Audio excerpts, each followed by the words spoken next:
Assalamualaikum warahmatullahi wabarakatuh. Shalom, Om Swastiastu, Namo Buddhaya. Salam kebajikan dan selamat sejahtera untuk kita semua. Kami dari kelompok Sistem Komunikasi yang beranggotakan saya, Rehan Sadewa, dan rekan saya, Abdul Aziz, akan mempresentasikan hasil rangkaian FM. Jadi untuk langkah awal yaitu membuka aplikasi Proteus dan membuat file baru. Lalu untuk langkah berikutnya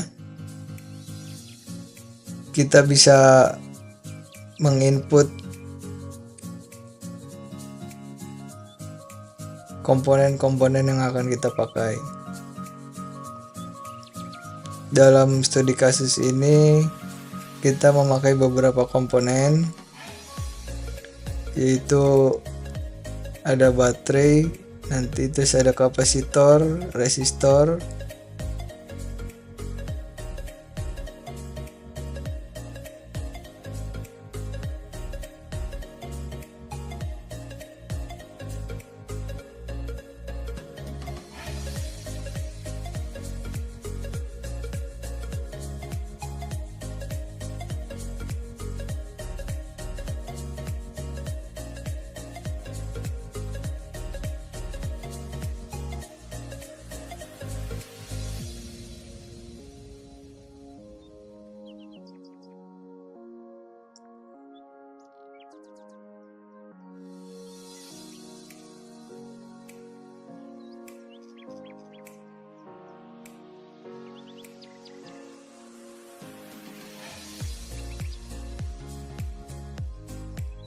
lalu ini ada induktor yang tadi sudah kita masukin.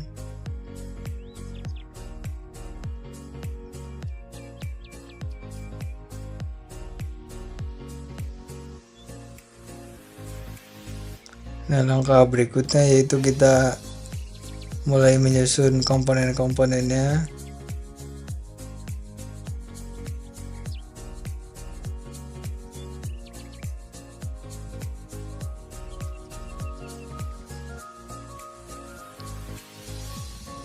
Ini kapasitor 2. Lalu berikutnya kita berikan resistor.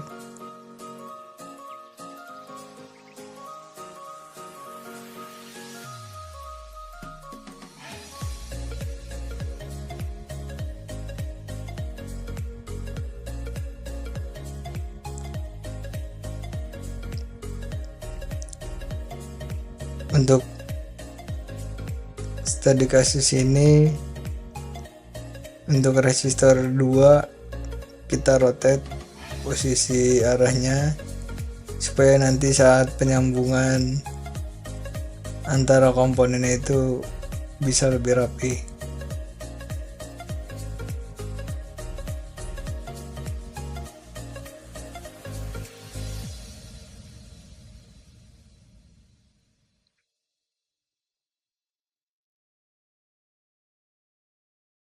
Lalu itu ada kapasitor elektrik di bagian C4.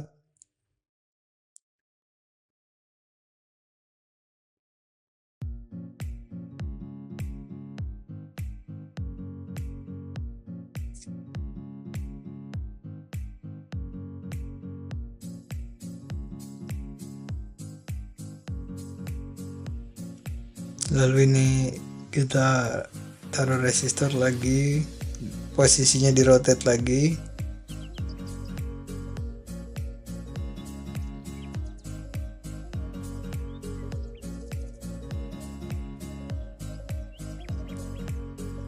Ini resistor yang keempat.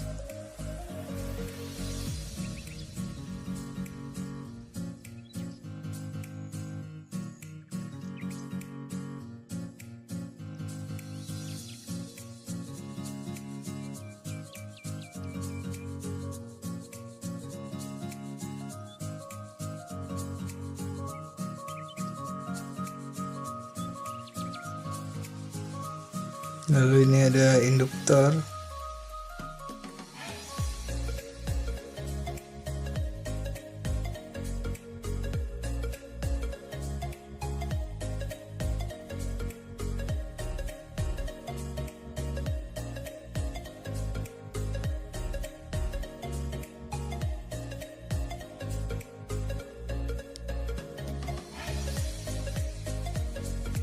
Lalu ini resistor yang kelimanya.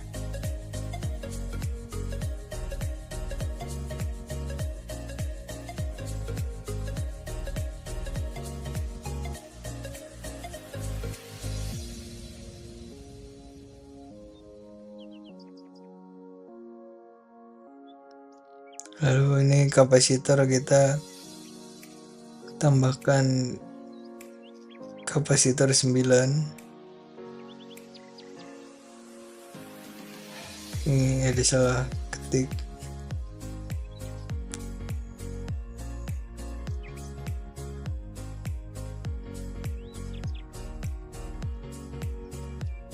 Lalu di sini osiloskop untuk mengetahui gelombangnya. Lalu langkah berikutnya yaitu menghubungkan antar komponen, di mana baterai 1 dihubungkan dengan kapasitor 6 dan baterai 1 dihubungkan dengan kapasitor 8. Lalu kapasitor 1 dihubungkan secara paralel sama kapasitor 2 dihubungkan dengan resistor 1 dan resistor 1 dihubungkan ke kapasitor 4. Tadi udah sedikit perbaikan supaya posisi jarak sambungnya lurus. Lalu resistor 2 dihubungkan dengan Q1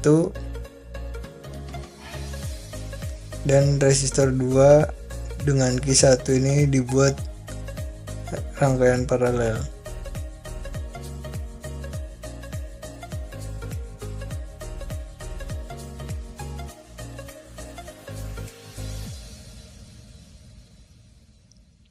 Berikutnya kapasitor 3.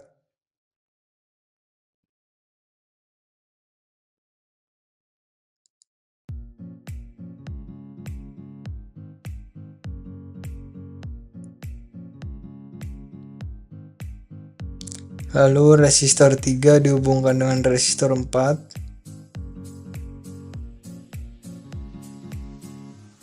Dan kapasitor 4 dihubungkan dengan Q2. Ini Q2 nya sedikit diturunkan untuk merapikan jarak sambungnya. Lalu Q2 dihubungkan dengan resistor 5.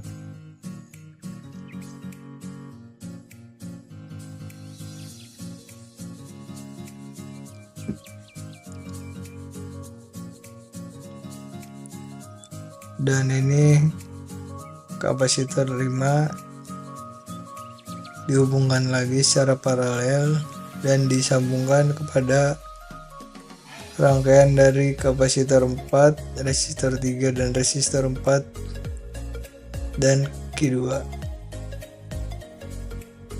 Lalu kapasitor 9 dihubungkan dengan jalur Q2 dan L1, dan pada jalur Q2 menuju R5 dihubungkan dengan jalur C2, maksud saya kapasitor 7 ke kapasitor 8, atau bisa disebut C7 C8.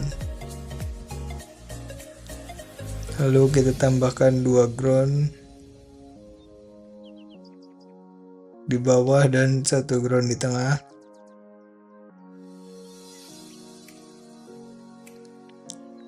Ground yang pertama terhubung pada bagian baterai dan ground kedua terhubung pada rangkaian kapasitor 2,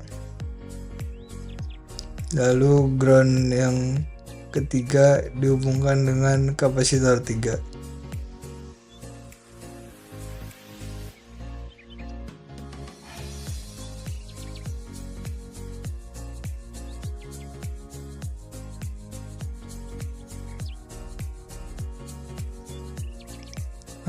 Buat bagian kapasitor 2 ternyata kita jadinya pakai isin dan dihubungkan dengan C9.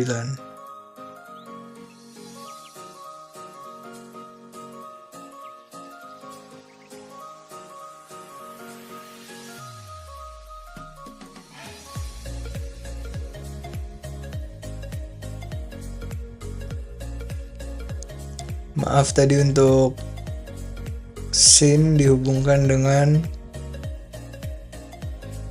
osiloskop input B, lalu pada C9 dihubungkan dengan output osiloskop A. Lalu tahap berikutnya itu menyesuaikan dari tegangan masing-masing komponen.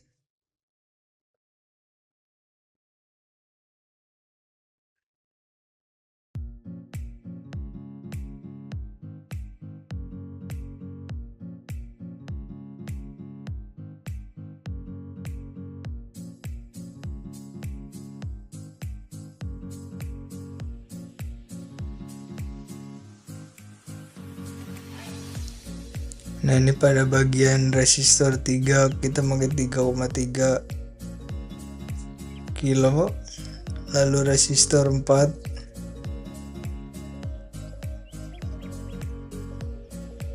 pakai 2,2, resistor 5 100, L1 120,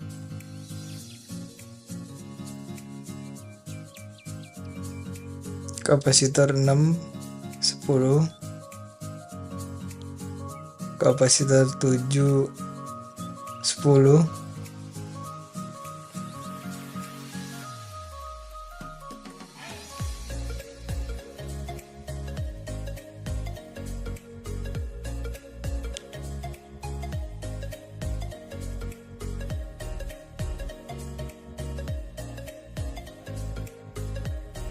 lalu setelah semua komponen dihubungkan dan di setting angka tegangannya sesuai dengan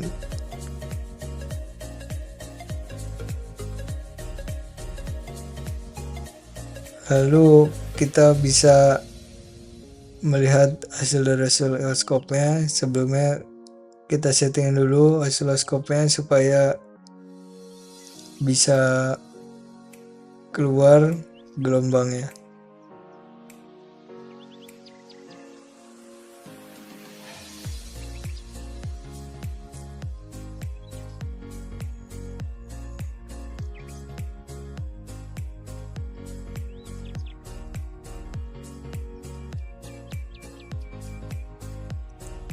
Lalu pada bagian Q1 ini dihubungkan. Nah, ini gelombangnya sudah bergerak.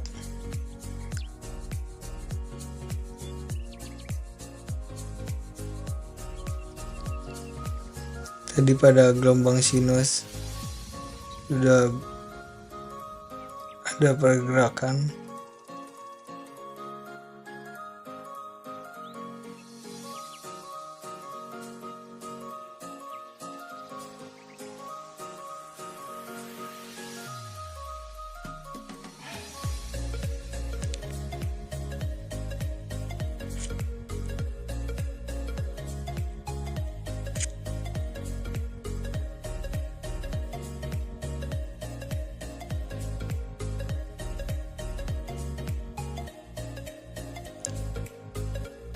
Lalu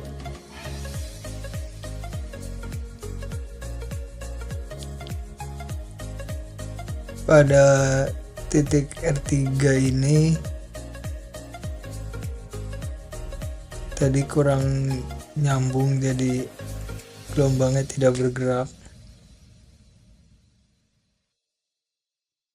Jadi dipastikan lagi semua jalur antar komponen ini saling terhubung.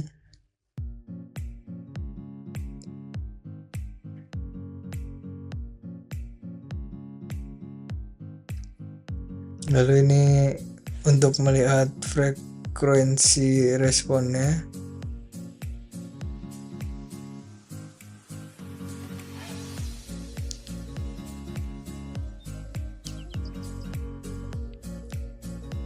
Lalu ini Fourier analysis.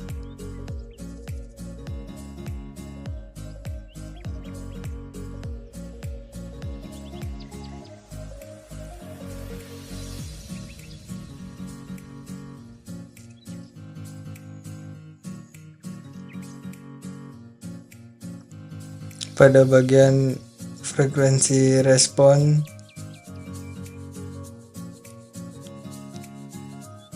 ada bagian yang harus disetting terlebih dahulu. Pertama, bagian referensinya kita pakai root, terus top frekuensinya 150.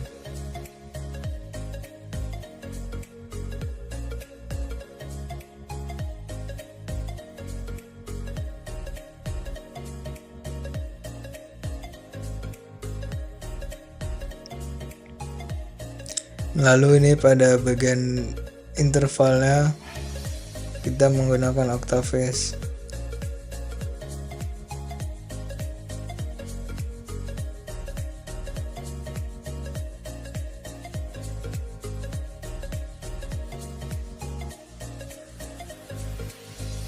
Nah, ini bagian Y-scale in DBS nya kita nonaktifkan. Kemudian kita bisa klik OK. Nah, lalu kita bisa menambahkan password trace. Pada prop P1 nya kita menggunakan root C2.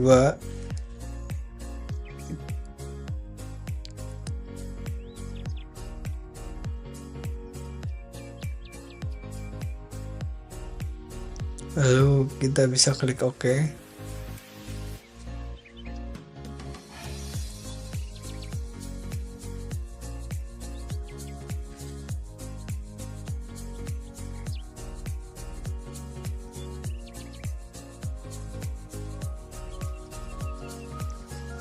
Itu untuk prop P1 kita pakai root yang C9.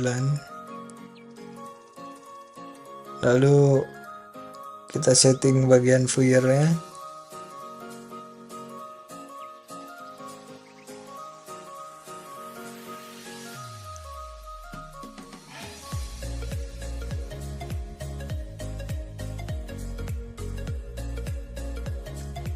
Jika dirasa sudah cukup untuk disetting, kita bisa langsung OK aja.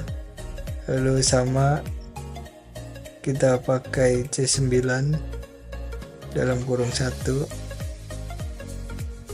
Nah, lalu bisa langsung kita aktifkan simulasi grafiknya, atau bisa kita klik space.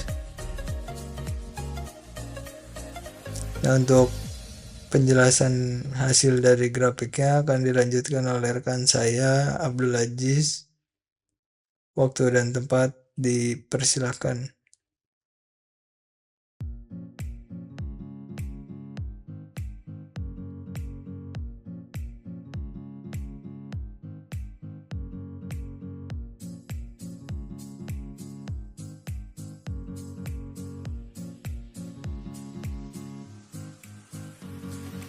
Selanjutnya saya lanjutkan, perkenalkan, sebelumnya nama saya Abdul Aziz, saya dari kelas 5B. Jadi pada simulasi pemancar FM ini terdapat 3 grafik utama yang digunakan untuk menganalisis hasil ya. Yang pertama itu ada sinyal dari digital oscilloscope. Kita jalankan terlebih dahulu oscilloscope-nya, dan ini hasil dari simulasi pemancar FM ini. Nah, grafik pada oscilloscope digital menunjukkan dua jenis sinyal, yaitu sinyal pembawa yang berwarna kuning dan sinyal audio input yang berwarna biru. Nah, sinyal pembawa menunjukkan perubahan frekuensi yang menandakan bahwa modulasi frekuensi telah terjadi, sedangkan sinyal audio lebih stabil karena tidak mengalami modulasi, jadi dia berbentuk sinus dan lebih stabil. Nah, kemudian ada grafik yang kedua, yaitu terkait grafik respon frekuensi yang memperlihatkan penguatan sinyal pada berbagai frekuensi dengan puncak yang menandai frekuensi pembawa utama. Ini bisa dilihat grafiknya seperti ini. Kemudian yang terakhir itu ada grafik analisis Fourier yang menampilkan spektrum frekuensi dari sinyal output. Nah, puncak utama pada grafik Fourier menunjukkan frekuensi pembawa, sementara sidebands di sekitarnya merupakan hasil modulasi frekuensi oleh sinyal audio. Nah, ketiga grafik ini saling mendukung untuk memvalidasi bahwa pemancar FM bekerja sesuai prinsip, dari penguatan sinyal audio hingga menghasilkan sinyal FM termodulasi yang siap dipancarkan. Mungkin cukup sekian dari simulasi pemancar FM ini, kurang lebihnya mohon maaf. Assalamualaikum warahmatullahi wabarakatuh.